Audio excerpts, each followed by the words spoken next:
Salut Ita.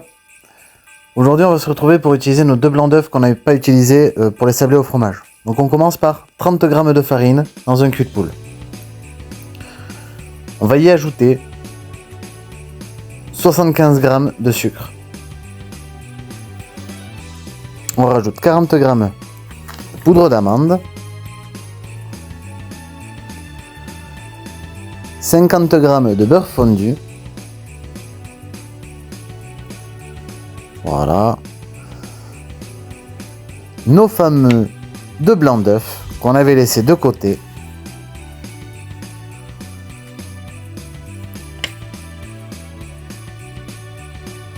Je m'étais pas bien appliqué là. Et on touille. Ça va former une pâte assez liquide. On touille jusqu'à ce qu'il n'y ait plus de grumeaux. Voilà, la cuillère en bois c'est très bien. Et là on va prendre nos fruits rouges. Donc moi je prends des fruits rouges, un mélange de cocktail de fruits rouges surgelés. C'est très bien pour 2 raisons. La première, c'est que du coup ils sont solides et ne s'écraseront pas pendant que vous touillez. La deuxième, c'est que justement il faut les ajouter à la toute fin pour pas qu'ils aient le temps de dégeler, pour pas s'écraser. Troisièmement, ils résistent mieux à la cuisson. Il vous faut un moule à filancier ou un moule à muffins ou enfin un moule à petit gâteau.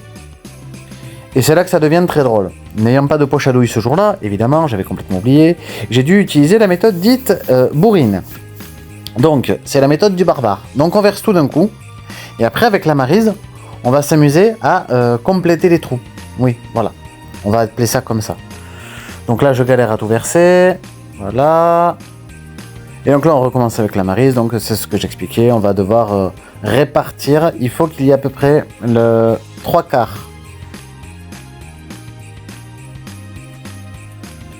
Ok, donc voilà, là je viens de finir de remplir mes moules correctement.